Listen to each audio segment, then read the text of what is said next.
curiosity. I got me a world full of yes! Hi, I'm Roberta Glass, and you're listening to my True Crime Report today. It's William Ramsey I'm talking to, and we're talking about cause celeb killers. Stay tuned. I'm gonna be a celebrity. That means somebody everyone knows. They're gonna recognize my eyes, my hair, my teeth, my boobs, my nose.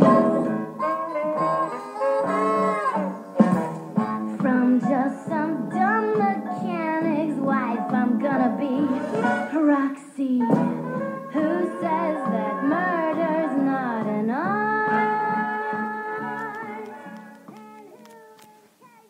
I'm going to record too, just in case, okay? Okay, thanks. So welcome, William Ramsey. So this is, I wanted no one else but you to be on my 1-year anniversary of my channel episode. It's also my birthday episode. And you offer a really great Patreon thing where you talk to subscribers like once a month about like a variety of subjects. Uh-huh. I think that's, so I can vouch that I think that is like the best Patreon offer, much better than a lot of other things, because you're really knowledgeable on a lot of these subjects. And right as we're about to talk about cause celeb killers, Damien-Echols and Amanda Knox and John Douglas are, for $45, going to appear together at Town Hall to talk about on the subject of the wrongly accused. Right. God, it's incredible. I just couldn't believe that popped up. Oh, my gosh. Are you going to go? No. Yeah, I know. I was like, if I go, I'll probably be protesting outside. Like, it's not even just that we're making these murderers. I mean, he's a twice convicted child killer. I mean, Amanda Knox is a little bit different. I mean, even though her exonerating decision is that she was there that night and she washed the blood of Meredith Kircher off her hands, that's the decision that she's going around saying is so exonerating. So I guess on the subject of the wrongly accused, she's going to talk about how she wrongly accused her boss of murder. I'm sure that's going to be the first thing out of her mouth. Yeah, right. Yeah, I'm sure that they'll forget that. It's incredible. It's going to be March 23rd, 2019, not too far away. Amazing. I wonder if people will show up. I mean, and it's John Douglas. It's so bizarre. Like, in his, I criticize or critique his book. He had a ghostwriter, but I think it was called Law and Disorder, I think was the name of the book, where he covered the West Memphis 3, and he got it so wrong. I mean, over and over. He actually wrote in his book, which I included in Abomination, that there was nothing in the case file that indicated Echols was capable of these crimes. And it's like, did you read them? Yeah. I got a completely different thing. And he forgot that they had been convicted. Damien-Echols was on probation for threatening police and all this stuff like that. He had been caught in like an abandoned trailer with his girlfriend at the time, and John Douglas just conveniently forget that. So, and Baldwin was a shoplifter, and there's 500 pages of scary mental health history called Exhibit 500 put together by his defense.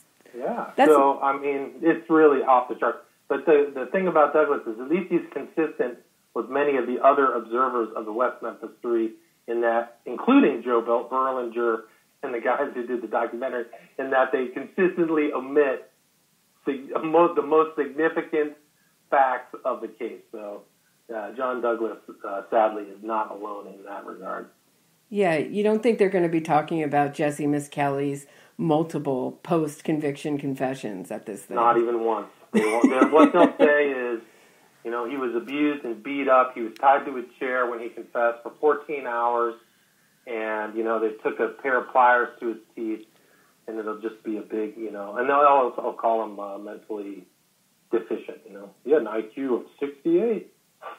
Right, which is interesting because you would think that with such a low IQ, you wouldn't be able to consistently make up such an elaborate story time and time again in so many different environments, you know? Right. A consistent story. Well, I think that the good news is a lot of those tapes are on my YouTube channel, William Ramsey Investigates, and other places on the internet, so you can just listen to him talking. You can listen to the one Jesse Meskelly confession where he is with his attorney who is saying, do not confess. This is not real. I want any response. I want to tell the truth.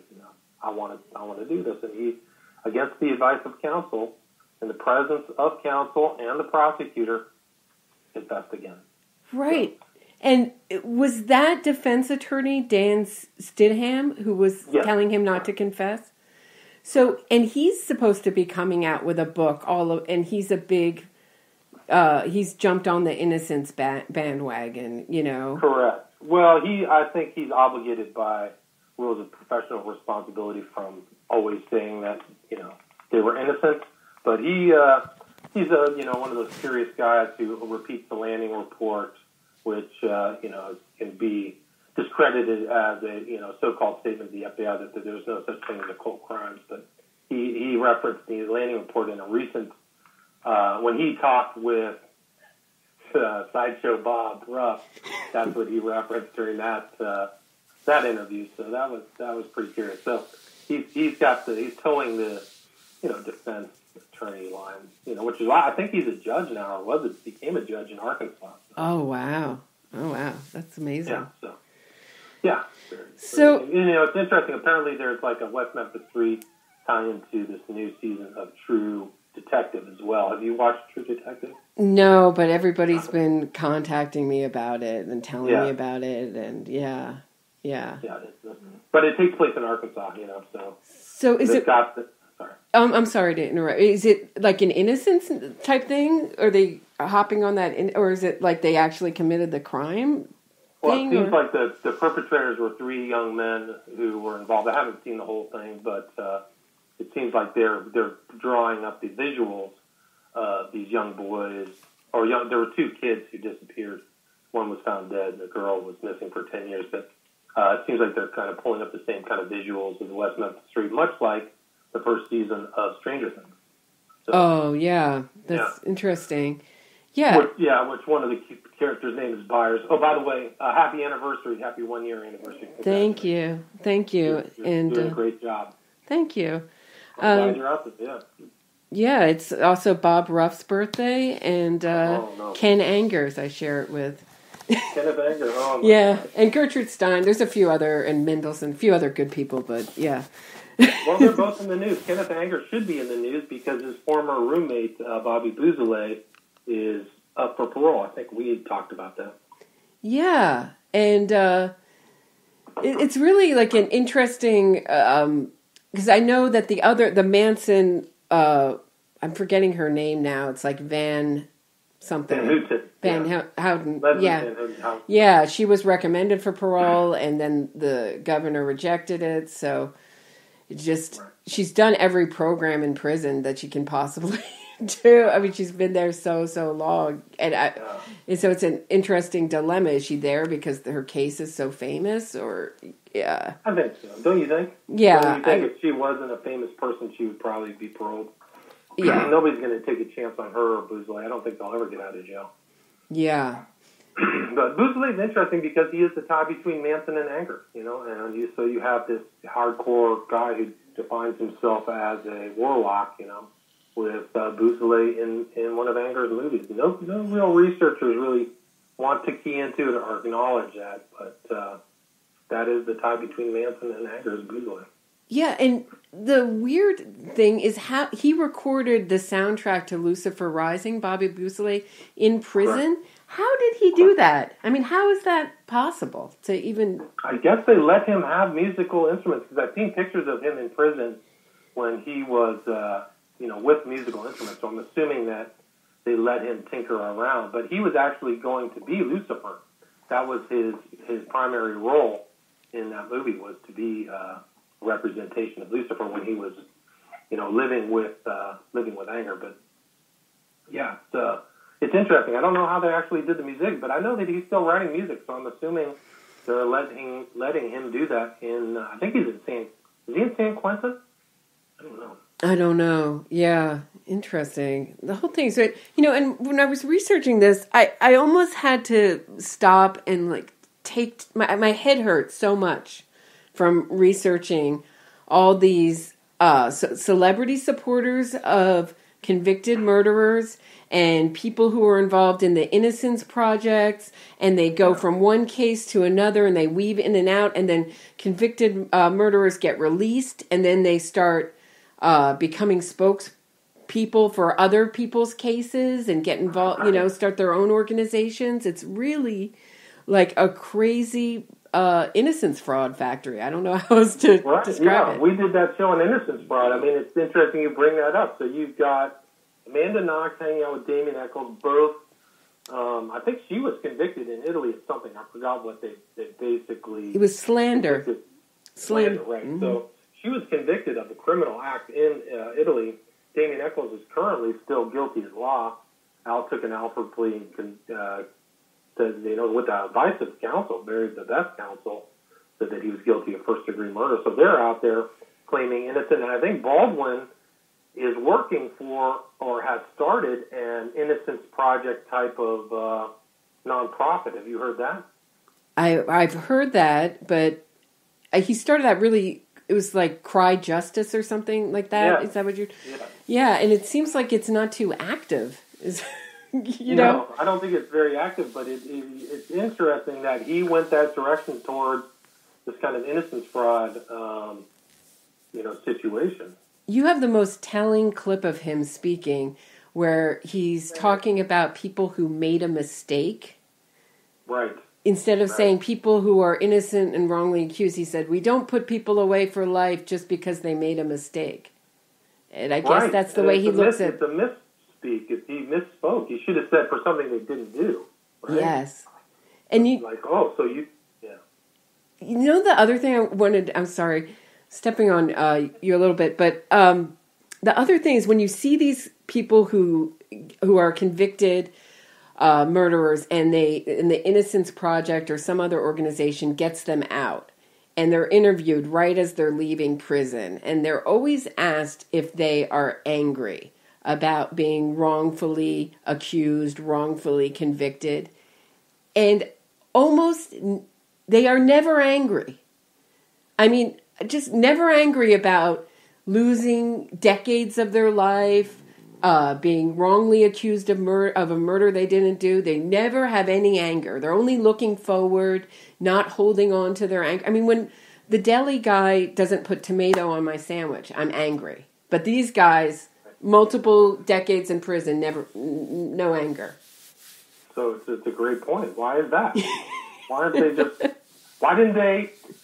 they, when they got out on the Alford plea in August 2011, why didn't they use that outstanding evidence they had and went back to trial, had their conviction nullified, and then sued the state like every other wrongfully convicted person for millions of dollars, right? Yeah. So these are huge. An Innocent Project is not I believe it's a nonprofit, but they are very profitable. They take those cases and they make millions of dollars and probably get a very healthy cut out of that. So why didn't the West Memphis 3 go that route? Yeah, and how do you think that they get this... The Innocence Project gets this image as the underdog. I mean, they have $25 million in 2015. So how did they get the image of the underdog? Right. Well, that's a great point. I mean, like I said, these are large settlements. They're seven-figure. I don't know if they've had an eight-figure settlement, but they're significant settlements. So why didn't Barry Scheck and the Innocence Project take the West Memphis 3 case? Right. There's a lot of problems there, right? So, it's very interesting. But he's still talking there. Baldwin gave 2 lectures at the I think it was UC Davis or somewhere. Or maybe it was in. I take that wrong. He was in the Sturm College of Law. I don't even know where that is, but he was giving, he's still giving talks about innocence. I wonder if anybody in the law students scratch their head, like, what's going on? Is he really innocent? Yeah, sometimes you'll see Denver, sorry. See interesting comments in the comment section of videos of people who who have come out of prison proclaiming, who get out on some, like, for example, Ryan Ferguson, who was gotten out by Kathleen Zellner because of a Brady violation. But once they're out, don't you think that the fact, and I see this so much with the West Memphis Three, the fact that they're out is seen as a stamp of their innocence, as an exoneration. Well, they wouldn't have let them out if they weren't innocent. Right. Well, I've heard that said about the West Memphis Three, right? But the Ryan Ferguson getting out on a Brady is really kind of a technicality. Right. It doesn't go to the actual facts of the case. It's about a prosecutor not properly, it's a constitutional situation where the prosecution does not divulge appropriate information to the defense. Right. So they're hiding information. So, it's amazing how these things get twisted, right? Right. And so I wanted to start with talking about Mumia Abu Jamal, because you have a great part of your book in Abomination, your book on the West Memphis Three, where you talk about cause celeb killers. And you talk about first Jack Henry Abbott, who made it. He was a convicted, forger first. Then he killed another inmate, sprung out of jail. They brought him back, and he started writing letters to Norman Mailer. And Norman Mailer published some of those letters called In the Belly of the Beast. And he got a lot of support as like this brilliant author, right? Right. And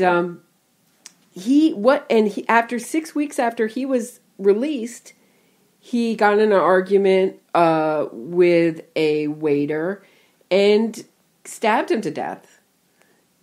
Went back to prison and killed himself after he was convicted, right? Or did he kill himself before he went to trial? I'm not sure.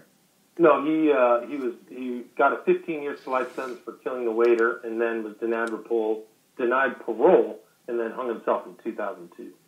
So, but it was interesting. You had Norman Mailer, noted author, Susan Sarandon, Christopher Walken, all of these pretty well-known actors, supported Abbott. So, and Susan and worked to get him out, really. So that's like the important part, is that they were, Mailer was attending his parole hearing and encouraged his release. So in some ways, Mailer was associated with it the next time he killed somebody, because he let somebody with violent tendencies or encouraged the parole board to let somebody with violent tendencies out of jail. And Susan Sarandon named her child after him, who was born in the 90s, which is so amazing. You would think that if I supported a killer who killed somebody after he was released, I would be so ashamed that I would think I had blood. I rightfully would think I had blood on my hands. I wouldn't want to remember that at all, nor would I support any other killer. But she's the celebrity that believes in. I don't think there's a cry of innocence she doesn't believe. Right. That's interesting. Yeah. So, it's remarkable. Definitely is. I just don't understand it. And Mumia Abu Jamal, let's talk a little bit. He was convicted of killing a cop. He was found with the gun next, and this is like a really interesting case because he and his brother were both at the same part of Philadelphia at 4 a.m. in the morning, which I find very odd. And his brother, Billy Cook, went down a one-way street the wrong way, and the cop, Daniel Faulkner, pulled him over, and they got into sort of a tiff. Is that right? Am I describing? Right. So it was like he was talking to Mamuya's brother.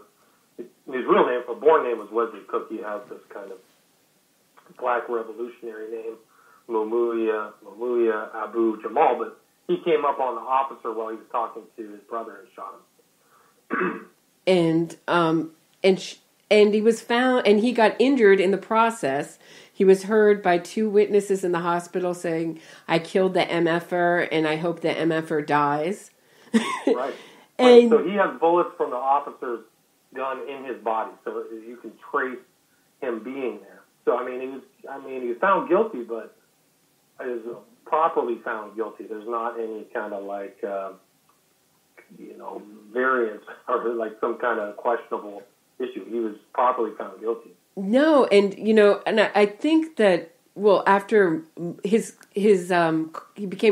cause became really big. I think after the Move fiasco in Philadelphia, right, which really highlighted the Philadelphia's police department and some of their shortcomings. But my mother was invited to like a Mumia meeting about it. She's not into true crime, not into crime cases at all, and very sympathetic to very sympathetic person, I guess. And she left like, I don't know, that guy seems really guilty. Oh yeah, super guilty.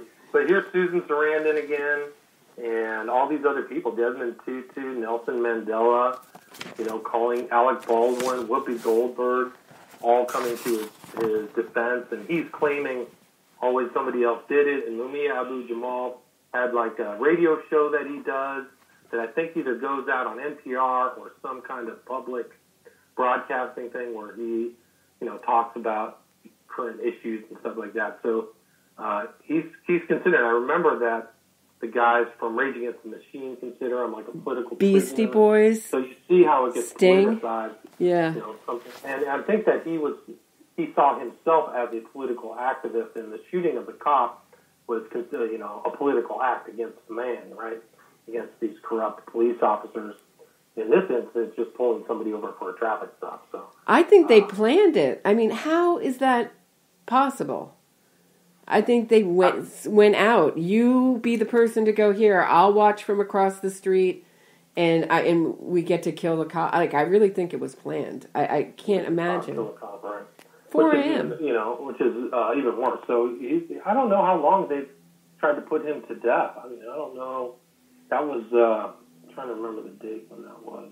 That was 81. So he's been on death row for 37 years. Right, but he got off of death row in 2011. It got changed to life, and but the craziest thing is that he got somehow in prison he got hepatitis C, and I don't know if you know anything about these new hepatitis C treatments, but they're incredibly expensive,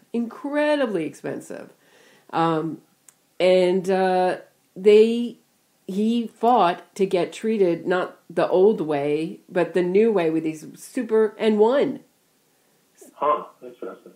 Which is, I mean, another issue, because most people can't afford, even people like, you would just go broke doing that treatment. It's some amazing amount of money, like $250,000 at least, I think. So it's kind of incredible. And when I was researching these cases, his list of supporters was longer than any other. That's what any other. Alec Baldwin, I mean, it just went on and on. It never ended. It was amazing. And it's not a vague case in the least. Wow, that's remarkable. Yeah. I mean, it's that's the one that's just another one of these top celebs. These people in Hollywood. Support. It's pretty crazy. And also researching, I saw a lot of like articles that were written like 20 years ago, 15, long time ago, saying this guy is guiltier than OJ. He's very guilty, in like the LA Times Magazine. And I realized we don't see any articles like that anymore. You never see any articles in mainstream media questioning innocence campaigns, and why is that? It's a good point. I don't know. I mean, I think that you can put some of this activism by celebrities or left wings within Mumia Abu-Jamal, Abbott, and even damien-echols in the West Memphis 3 is that these guys have a narrative that they, sympathize with. So the narrative of the West Memphis 3 is that they were oddballs, outsiders, and a man came down and convicted them for a crime that, just because they were acting strange, this whole narrative of the heavy metal T-shirts and stuff, right? So I think that's why these characters get the support because they put up this kind of camouflage that really hides the fact that there are cold-blooded killers. Murder is murder, right? Yeah. And so I was going to ask, with the West Memphis 3, do you sense that the money has dried up for their... I mean, I know they still have Lonnie Story as their PR representative, but I sense, at least, I don't know if you do, that there's less people who seem to be paid to go on social media defending them. There's less people. Yeah. Do you get that sense? Yeah, it seems like the troll farms have dried up for sure. I don't have those things. I mean, there's still some troll farms with the smiley face killers, but as far as the West Memphis 3, that doesn't seem to be there. And the constant questioning and things like that on YouTube comments or anything like that isn't there. So it seems like the money has dried up, and a lot of it seems like the money was raised to get them out, but now to maintain them seems very different. That the celebrities don't. It seems to have a mark on him where the celebrities aren't hanging out with him in public as much as they did when he got out in 2011. I haven't seen him with Peter Jackson. Depp only recently when they were about to kill a guy in Arkansas. But I haven't seen Depp hanging out with the Echols. Just a few people. I think when we talked last time, all these guys who were on the Joe Rogan podcast, and with Sturgill Simpson, some of these other characters. But that's really all I've seen. Right, and I mean, I think Amanda Knox has just thrown a whole bunch of money into her online PR, because if you go on Twitter, there's like a million sock puppets, and they're all arguing her innocence with each other endlessly. Yeah, and that's how it's done now, right? So there's fake narratives created to really sway opinion, And they just insult you. I mean, and also what I'm always surprised with when, I have this video called West Memphis 3 Solved, where I talk about them being guilty, and it's really downvoted, and I've been called all sorts of things in the comments, like a festival of ignorance. I've been called the devil. I've been asked... They're nasty. They're as vicious as they get. I think that's your number one watched video, too, though, right? Yes, yeah, it is. Well, the most clicked on, so they're probably trying to downvote that or make sure people don't have attention. I mean, when I first put my book out, Abomination, in 2012, that was incredible, because I did not see the ferocity and the intensity and the money behind it, because at almost every stop when I published it, my book was tried to suppress on Amazon. That almost everything I did was criticized or people were trying to take it down. So that has definitely dropped off for me, for sure. Yeah, but I think that Rabia Chaudhry, who is Adnan Syed's advocate of the Serial podcast, right. He was convicted of strangling his girlfriend, his ex-girlfriend, Heyman Lee. She was deeply influenced by the West Memphis 3. And her plan all along has been to get an Alford plea, just like the West Memphis 3. And I didn't know that.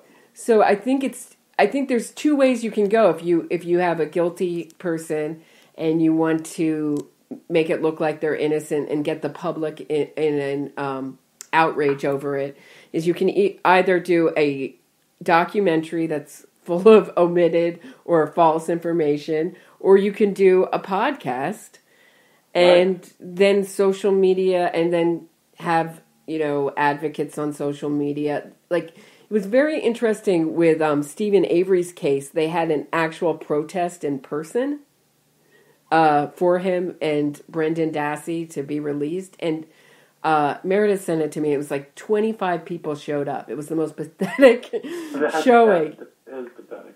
But you would think that from online, everyone thinks that they're innocent. And it just is like this massive support, It looks like online that they have, that you would think, hundreds of thousands of people would show up. So it's quite interesting when you see the difference between... Well, it is interesting. No, it's very important observation, because it shows the dislocation between the reality of what's happening, on the ground, and then this false impression by PR people on social media, right? Because I think that's one of their primary goals is to make it look, and definitely in the West Memphis 3, was to make it look like the majority thinks that they're innocent, right? Yeah, definitely. So they're taking an opinion, and in my book Abomination, I had a chapter called "The Court of Public Opinion." That was just as much of an important thing to get the public swayed about the West Memphis 3 as the celebrities, right? How does that work? Do you think?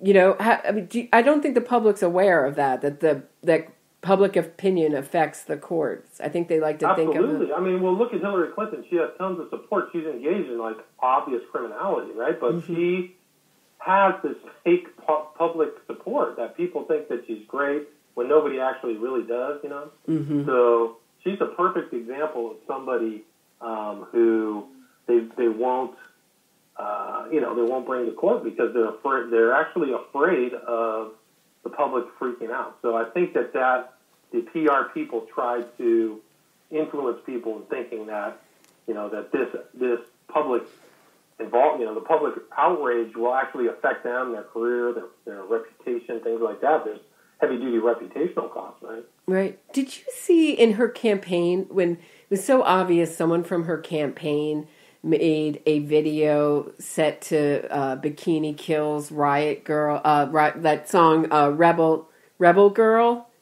and trying to make her look like this feminist hero, and did you see that video? I missed that, but there was all kinds of propaganda and PR about her, and a lot of the stuff against Trump is really a distraction from looking at what's going on with the Clinton Foundation and stuff like that. So it's a perfect example of how perceived public opinion, because most people, I think, in actuality, know that she's up to no good. But I think that she's an experienced politician with decades of public relations stuff. I'm sure she has a PR person, right, just maintaining her public image. I mean, she's actually very sick, physically sick. Yes. It's pretty remarkable that she actually even was running for president. And Donna Brazile, in her book, flat out said we were about to switch her out. She was so sick. September 11th. Oh, interesting. They chucked her into a granny van.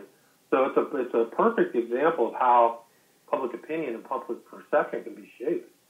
Yeah, it was really I don't know. I talked to my doctor about what he thought was going on with her, and he said that just to get a brain bleed, you have to be in such bad condition. When she fell and she hit her head and her brain bled, and she had a brain injury from that. She was wearing corrective glasses. Lens glasses. Yes, and she could have done a lot of good to talk about her brain injury, but she didn't. That's a good point. That's a good point. So she probably thought she would disqualify, but her eyes were disconjugate. She actually, her left eye is it's a lazy eye. It wasn't always a lazy eye, so something happened, and so she was trying to cover that up in her speeches as well. So she literally had a brain injury, and people like Dr. Drew actually got fired from his job when he actually said, man, she has some serious... She was in the hospital for a year, I think. Yeah. But she was not a very healthy candidate in any sense. Doesn't mean that Trump is some kind of saint. Don't get me wrong. I mean... Right. But she was... I didn't vote for... I didn't vote for either one of them. I voted, but I didn't vote for either one of them. But, I was, and she also didn't campaign. She took these long stretches off from her campaign, and you just can't do that and expect to win. I mean, just crazy. I mean, it's a campaign. It's grueling, right? And so there's a lot of reasons. They say that she didn't go to Michigan, these states that she lost, when she had an excuse why she did. But one of the reasons why she didn't go to those states probably is because she was too ill to go. Yeah. Yeah. And, she had this huge African-American guy followed her around, hopped up on stage. He actually passed away recently. But he was the one. She literally had a helper or handlers. And, in some of these, in the most recent, I think it was when Aretha Franklin passed away, there were people on each side of her helping her go up flight of steps. Like, she could not go up a flight of steps. And then during the ceremony, she fell asleep. And her eyes are closed. Like, these are people who should be in a nursing home. I know. I know. It's incredible. It's just really sad for me to see the media, the way the media reported on her campaign with just, it was just a love fest for her all the time. And it's just very odd. It really feels like now that we have just like a few companies owning everything with mainstream media, journalism has gotten so poor, the quality. Really and well, there's arguments against that concentration of media power. They used to have laws against it, but now you can trace everything back to like 4 corporations. And you know who was responsible. Disney, and if you give them beneficial tax laws or some type of rebates, they're going to tell your party line, man. So that's the way it really works. And when they looked at the Podesta emails, I think that she had something like 50 or 60 journalists that she was paying money to. So you're not getting objective journalism in any shape or form in any way. And that's why the kind of more astute, smarter people do not watch corporatized media. Right. And on the other hand, someplace taking it back to innocence fraud, someplace like Democracy Now!, which is supposed to be public supported for the people, has on damien-echols, doesn't ask him many times, multiple times, reports on Hurricane Carter like he was a saint and wasn't gotten out on a technicality, and pretty much, and Mumia too. All three of those cases I can think of on the top, in the most uncritical, revolting fashion, with no empathy for the victims, with no, barely a mention of the victims, and totally obscuring the facts or misreporting the facts of their case. Right. I mean, actively, right? Did you see that interview with Damien-Echols where he's like, I could be killed for a pack of chewing gum? And she went to Harvard, Amy Goodman. She's no dummy. But what the... I've listened to that. Sadly, I have. Yeah, she's terrible. Terrible. Like, these guys don't even do any... I don't think they do any background research. They just, somebody gives them a piece of paper and they just read off it, So how is that for the people when they just take a well-managed PR firm's, paper? Is that really activism journalism, or? I don't know. I can't say it's for the people if they're not telling them the truth, right? So why are they involved in this? I mean, that Goodman thing, they were talking, I think in that interview is when they brought out the snapping turtles, right? Wasn't Amy Berg on that interview? And they talked about the giant prehistoric beast that, came out of, dematerialized out of a wormhole and, attacked. I mean, the thing about that, it's basically a farce because fires bled out, right, before that was the cause of death, right? Right, he had bruising. So that would mean if the snapping turtles were attacking him, it had to be ante-mortem, right? It would be pre-death. So not only were people involved in the death, there was a snapping turtle attacking an 8-year-old boy. It's off the charts crazy. So, when she would say, this Amy Berg thing, she also said that on View. It's just like, come on, people, you can't be that dumb, and the reality isn't that. Really. Do you know how many emails and comments I've left to Amy Goodman? I mean, I just want an answer. Like, I just want to know why you're doing it. Why you're doing it. How you can call yourself, real journalism. Every time they're raising money, this is real journalism supported by the... Right. Look why? At Piers Morgan. Look at the Piers Morgan interview on YouTube. It's another whopper. She's looking at him, and Damien-Echols is making the cult sign of silence. And Piers Morgan looks at him and says, you don't... they characterize you as a Satan-worshipping murderer, but you don't look like that. And I'm looking at him, I'm going, man, he looks really pale. He looks like he could easily be. Definitely. Definitely. I was like, what are you looking at? I'm not seeing what Piers Morgan. So that's when you see that there's somebody pulling strings behind a lot of these guys. And they wouldn't go, honestly, they wouldn't go on those shows, and they've never really been in an environment where anybody critical has ever talked to them. So they would never go on those shows. where intelligent people who knew the facts of the case asked them questions, right? Well, he wasn't ready for The View. Apparently, that's where we have to go now for hard-hitting reporting, The View. Yeah, terrifying. So crazy. I mean, I think that's really what they're afraid of. There was that one other video on YouTube where Jason and Mara Leopard are talking, and it's just a mind blower because, like, the people don't know the facts of the case, and she's saying, you have to believe that he was muddy. You have to have somebody. Nobody saw him muddy. And they're like, well, there's a whole family who testified in court. They saw Echols by the crime scene that night muddy. Right, and she does it in a really folksy way. Well, I'm a mother, and I know boys don't come home without a whole lot of evidence on them from playing in the mud, and it's just very odd. Like these are her kids, these child killers. She's imagining these child killers. It's not a good book. Devil's Knot really isn't a very good book.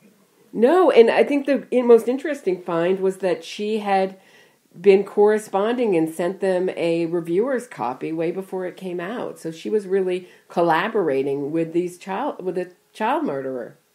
Well, and then the lawyers, I think it was Dennis Reardon, there was a receipt in Rob, if people don't know, there was a guy in Arkansas who bought 2 of damien-echols storage lockers. And Rob Horn was the guy's name, and he said he found a receipt that was paid to Reardon, who vetted Devil's Knot for any, they vetted Devil's Knot. Obviously, there's purposes why they're vetting it, but that's what Rob Horn said was. So his attorneys looked over that book. So it's supposedly an objective third-party, hard-hitting journalism, but some of these lawyers looking over it. You got to put that into question. Have you ever argued with people about the West Memphis 3, and you think that it might be over after you mentioned Jesse Miskelly's multiple post-conviction confessions, and they just keep bringing up like the hair, or right. just the PR party? It's like banging your head against a wall. I think it's really a battle against stupidity, and I think that's mostly what I've learned since I've written that book, is these people are very credulous, and they really don't know what actual words mean. They don't know what evidence really means. They don't understand proof and context. They don't really know what hearsay is. Oh, they love to use the word hearsay incorrectly. They don't use it in context and guilt and proof. I just think they're not. I get it all the time. I think that they're not guilty, but they're guilty. They're currently guilty in law. Guilty at law.